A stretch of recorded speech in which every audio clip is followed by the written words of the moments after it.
In my last video, I showed off the process of conceptualizing and building a diorama for Warhammer 40k Darktide, creating a slice of the beleaguered hive city of Tertium, and the operatives who fight their way through it. A sort of way to honor my friends and I and our playtime. Hi folks, I'm Gino the Painting Acolyte, and today we're painting the Darktide diorama. So the first and very foremost part of this whole project, getting to painting, was to sculpt with green stuff the mutton chops on my friend's Ogren character, Beeg Seamus. This was really intimidating because my green stuff skills are pretty mid, but with a lot of patience and care and taking everything very carefully and slowly, I think I ended up with some pretty good looking mutton chops. I'm really proud of myself.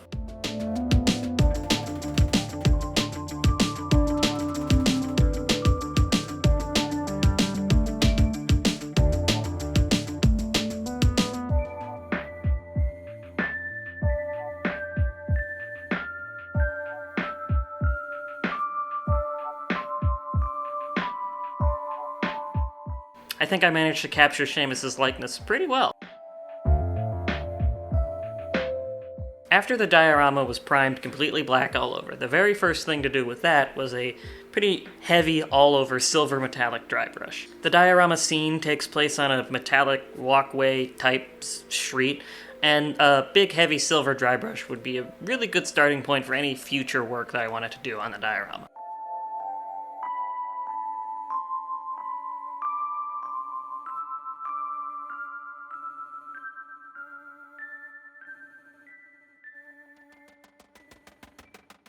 Once I had the dry brush done, but before I wanted to move on to painting the actual scene of the diorama, I decided to start painting out the characters that would live on it.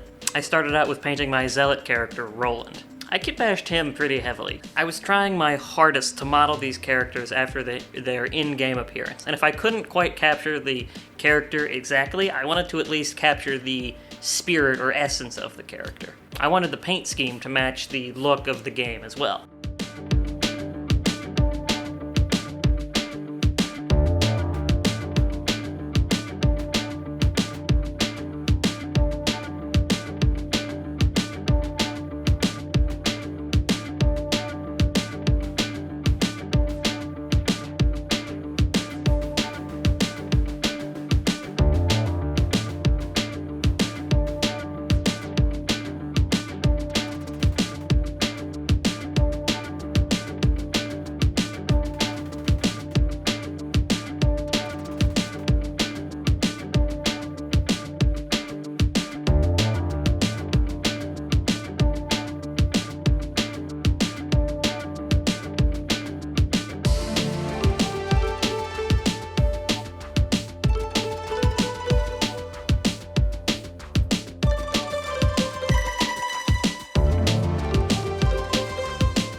As I was painting out Roland, I kind of realized, partway through it, oh shit, I've put a lot more effort into painting his face than I've put into a lot of other stuff. I realized that this was probably the best face that I've painted yet. So at that point I decided I was going to really push myself on painting these characters. Painting faces is really difficult for a lot of folks because it's a really small, highly detailed place that has a lot of focus put on it, and mistakes will show up really, really easily when you're painting a face. So I went full effort, as hard as I could, and I pushed myself as much as I possibly could when I was painting these faces.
After I made pretty good headway on painting Roland, I decided to skip over to my friend's Psyker character, Ophelia. She was modeled after a Forge World character, Gaian Gorvos, which sounds like a fake name. She was the hardest character to find a good model for because there's really not a lot of, human, female, wizard-type characters in Games Workshop's line. With some bits and the base model of the Forge World Necromunda character, I think I captured Ophelia's witch spirit pretty well.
Big Seamus was a pretty standard Imperial Guard Ogren. Armed with a club and a shield, Seamus holds the line, and he's a friend to all except the heretic.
Seamus was a really fun lad to paint.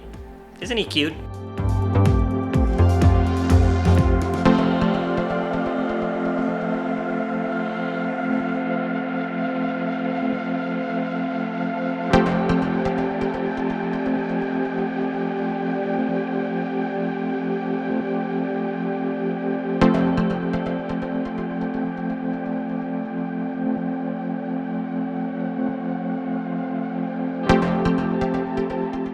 The last character, the veteran sharpshooter Oliver, was pretty much just a bog standard Cadian from the new sculpts, and I added some bits here and there to kind of round him out.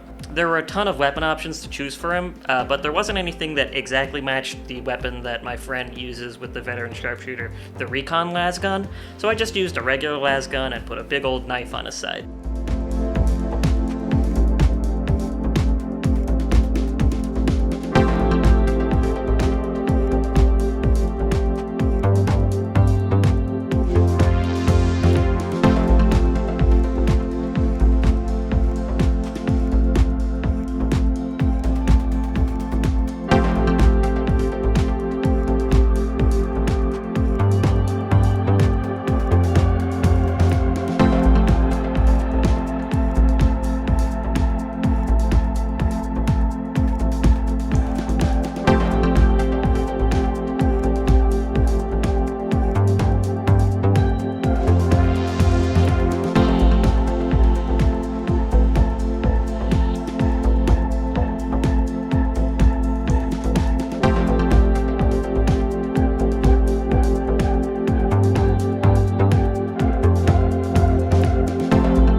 Everyone was all painted up, they got a really good grimy oil wash all over them. The streets of Tertium are disgusting, and these operatives have been at it for a long time.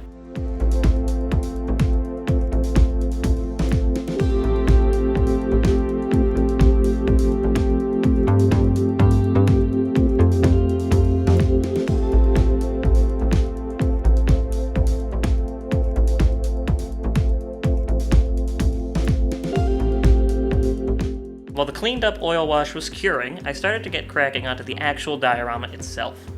In comparison to the character models, this was a really fun and free-form exercise. A few things here and there got painted in some specific ways, like the ammo crate that I made, and the barrel, and a few other small parts, but overall it was really just a lot of weathering, slopping, rusty-colored paint on, dry brushing, dirty down rust, using lots of metallics and washes, dried bloodstains. The entire process was super fun and freeing and freeform. One of those situations where you get to be really sloppy and let loose with a paint scheme, and it actually ends up looking fine and good anyway.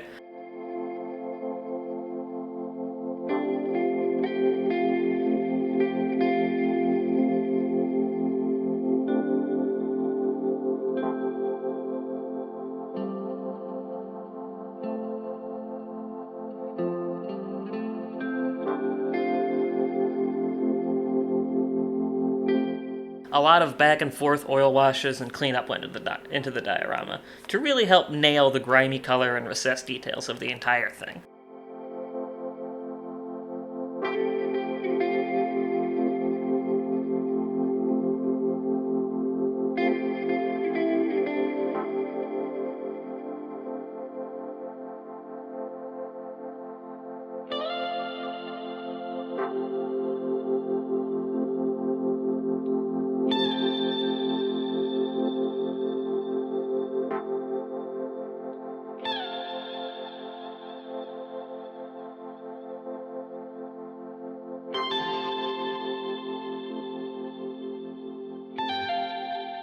A few extra details got painted here and there. I cleaned up the XPS foam with some black paint, and I hit the whole thing with a matte varnish, and voila, the diorama was done.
This whole project was really cool and fun, and it really connected me with the characters and the kind of story that we've been building with these characters while we've been playing the game. I got to try out a ton of new and exciting techniques, and tools, and materials. It was really fun to just kind of conceptualize this entire project and eventually arrive at a completed conclusion. There's always something really magical about this hobby to me, of taking something that it only exists in your mind, in your imagination, and getting to create it and put it out into the real world, and something that someone can pick up and hold and look at. I really hope you like these 2 diorama videos. They were fun to make, and it was fun to make the diorama itself. I hope you stick around for more of my projects in the future. Go ahead and subscribe if you haven't to keep in tune with those, and leave a comment if you'd like. Tell me about what you thought about this diorama project and the videos. That's it for today, folks. I'm Gino the Painting Acolyte, and I'll see you next time. Take care, and bye-bye.